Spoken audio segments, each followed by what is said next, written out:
اور اگر میں غیب کی باتیں جانتا ہوتا تو میں بہت سے فائدے میں جمع کر لیتا. اللہ اکبر.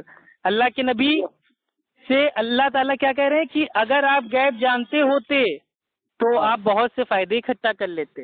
نبی خود کہہ رہا ہے کہ اگر میں غیب جانتا ہوتا تو بہت سے فائدے جمع کر لیتا اور اللہ کے نبی کو کبھی نقصان نہ ہوتا. ہو گیا تمہارا. بھائی جنگ ہونے والی ہے, صحابہ بیچارے تیاری کر رہے ہیں, ایک دن پہلے تک تیاری ہو رہی ہے. اگر اللہ کے نبی کو علم غیب ہوتا تو صحابہ جا کے نبی سے پوچھ لیتے, اے اللہ کے نبی آپ کو تو علم غیب ہے, آپ کو تو زمین کے اندر کس پہ عذاب ہو رہا ہے یہ بھی معلوم ہے, تو ذرا بتا دیجئے جو جنگ ہونے والی ہے کل اس میں کون جیتے گا کون ہارے گا. نہیں, بیچارے پریشان ہیں, محنت کر رہے ہیں, نمازیں پڑھ رہے ہیں, اللہ سے دعا کر رہے ہیں, تو علم غیب کہاں بچا. اب تم بات گھماؤ گے, میں اس پہ نہیں جانا چاہتا. یہ بتاؤ تمہارے لیے غیب تھا کہ نہیں تھا؟ کیا غیب تھا؟ زمین کے اندر جو عذاب ہو رہا تھا مردوں کو تمہارے لیے غیب تھا کہ نہیں بتائیے. بتاؤ تم جانتے تھے یا صحابہ کرام جو تھے سارے وہ جانتے تھے, ان کو دکھتا تھا؟ اللہ کے نبی جانتے تھے. ارے میں اللہ کے نبی کی بات نہیں, بنا اللہ کے بتائے. ٹھیک ہے, اللہ کے نبی پہلے سے جانتے تھے. ارے تو وہی نہیں, ہم آپ سے سوال پوچھ رہے ہیں کہ بنا اللہ کی مرضی کے, بنا اللہ سبحانہ و تعالیٰ کے بتائے, کیا اللہ کے نبی پہلے سے جانتے تھے کہ جو قبر والے ان پہ عذاب ہو رہا ہے؟ ارے وہ تو تم تو اگر یہ جانتے تھے تو جب امت کی ماں عائشہ رضی اللہ تعالیٰ عنہا کے اوپر الزام لگایا گیا, تہمت لگائی گئی, تو اللہ کے نبی نے کیوں نہیں لوگوں سے کہہ دیا کہ مجھے تو علم غیب ہے, میری بیوی عائشہ پاک ہے؟ کیوں نہیں کہا, کیوں وہی کا انتظار کیا؟ اب سنو جواب سنو نا. ہاں جواب دو. نمبر 1307 میں حضور صلی اللہ علیہ وسلم نے یہی فرمایا کہ کون ہمارے بیوی کے تعلق سے یہ لینا چاہتا ہے بدلہ, میں اپنے بیوی کی پاکی جانتا ہوں. 1307 اس کے لیے تو بول رہا تھا نا کہ جائز. ارے تو یہ قرآن کی آیت نازل ہونے, بھائی جب قرآن کی آیت نازل ہوئی ہے تبھی تو پتا چلا. اب تو اپنی باتوں میں امی عائشہ رضی اللہ تعالیٰ عنہ, ابو بکر رضی اللہ تعالیٰ عنہ کا جو میرے گھر تھا اپنے مائکے چلی گئی تھی, قرآن کی آیت نازل ہوئی تب اللہ کے نبی میرے بھائی خوش ہو گئے, ماں عائشہ رضی اللہ تعالیٰ عنہ بھی خوش ہو گئی. بنا اللہ کے وحی کے کسی کو کچھ نہیں پتا. میں یہ پوچھ رہا ہوں کہ وہ جو چیزیں حضور صلی اللہ علیہ وسلم نے بتائی وہ صحابہ کرام, آپ پہلے علم غیب ہے کیا میرے بھائی, وہ آپ پہلے بتائیے آپ کے نزدیک علم غیب کیا ہے؟ علم غیب ہے حضور صلی اللہ علیہ وسلم کو اللہ نے عطا فرمایا. پہلے یہ بتائیے, ہم کو مت بتاؤ, یہ بتاؤ صحابہ کرام رضی اللہ تعالیٰ. یہ کون سی علم غیب کی تعریف ہے کہ اللہ نے اللہ کے نبی کو عطا فرما دیا, یہ علم غیب ہے؟ ظاہر سی بات ہے جی. اب یہ غیب کا علم نہیں ہے, وہ بتاؤ. معاذ اللہ, یعنی کہ اللہ تعالیٰ نے اپنے بندے کو کوئی چیز عطا کر دی وہ آپ کی نزدیک علم غیب ہے. اللہ تعالیٰ نے افو خان کو نیک بیوی عطا کی ہے, یعنی کہ افو خان کو علم غیب ہے. افو خان کو اللہ تعالیٰ نے اچھے ماں باپ عطا کیے ہیں تو اس کا مطلب افو کو بھائی علم غیب ہے. افو خان کو اللہ سبحانہ و تعالیٰ نے اچھی تعلیم حاصل کی ہے تو اس کا مطلب ہم بھائی افو خان کو علم غیب ہے. معاذ اللہ, یہ کون سی تعریف ہے بھائی؟ اگر اللہ نے اللہ کے نبی کو کوئی چیز عطا کر دی تو یہ علم غیب ہو جاتا ہے. مطلب یہ تعریف کہاں سے بناتے ہو بھائی؟ اب ہو گیا تمہارا, اتنی منٹ کی ریکارڈنگ ہے ساری بولی تمہارے. پھر سے وہی سوال, بھائی یہ بتاؤ کہ صحابہ کرام رضی اللہ تعالیٰ. سوال جواب سے بعد میں, پہلے آپ جو علم غیب ثابت کرنے آئے پہلے آپ خود تو واضح کیجئے کہ علم غیب کی چڑیا کا نام ہے آپ کے نزدیک. آپ علم غیب کس کو سمجھتے ہیں؟ جو کسی ذریعے سے معلوم نہ ہو سکے وہ غائب ہے. تو میں یہ پوچھ رہا ہوں. چلیے الحمدللہ, اب مجھے ایک کوئی ایسی بات بتا دیجئے جو اللہ کے نبی نے بنا اللہ کے ذریعے بتا دی ہو. تو وہی تو میں پوچھ رہا ہوں, بتاؤ پھر قبر. آپ دیکھیے, اب آپ اپنی تاریخ میں اٹک گئے, بالکل پھنس چکے ہیں. ابھی آپ نے خود بولا علم غیب وہ ہے جو اللہ کے نبی بنا کسی ذریعے کے بتا دیں, تو بنا اللہ کے ذریعے کے اللہ کے نبی نے دین اسلام میں کون سی بات بتائیے؟ ظاہر سی بات ہے یہ غیب کس کے لیے ہے؟ اب دیکھو تعویل شروع, یہ غیب کس کے لیے ہے؟ اس کے لیے ہے, مجھ کے لیے, یہ سب کچھ نہیں. علم غیب صرف اللہ سبحانہ و تعالیٰ کو ہے, یہ قرآن سے ثابت ہے. اللہ تعالیٰ بھائی جب اللہ کے نبی نے خود کہہ دیا کہ میں غیب نہیں جانتا, اللہ تعالیٰ نے بھی میرے بھائی قرآن میں کہہ دیا کہ اللہ کے نبی وہ غیب کی بات کو نہیں جانتے. نبی کی بیوی کہہ رہی ہے کہ اللہ کے نبی کو غیب کا علم نہیں تھا. تو یہ بریلویوں کو کس نے بتایا علم غیب تھا؟ یار میری یہ نہیں سمجھ میں آ رہا ہے کتنا دوگلا پن, دین اسلام کے ساتھ غداری. یہ بریلوی مشرک بدعتی یہ اللہ کے نبی کی شان میں توہین کرتے ہیں.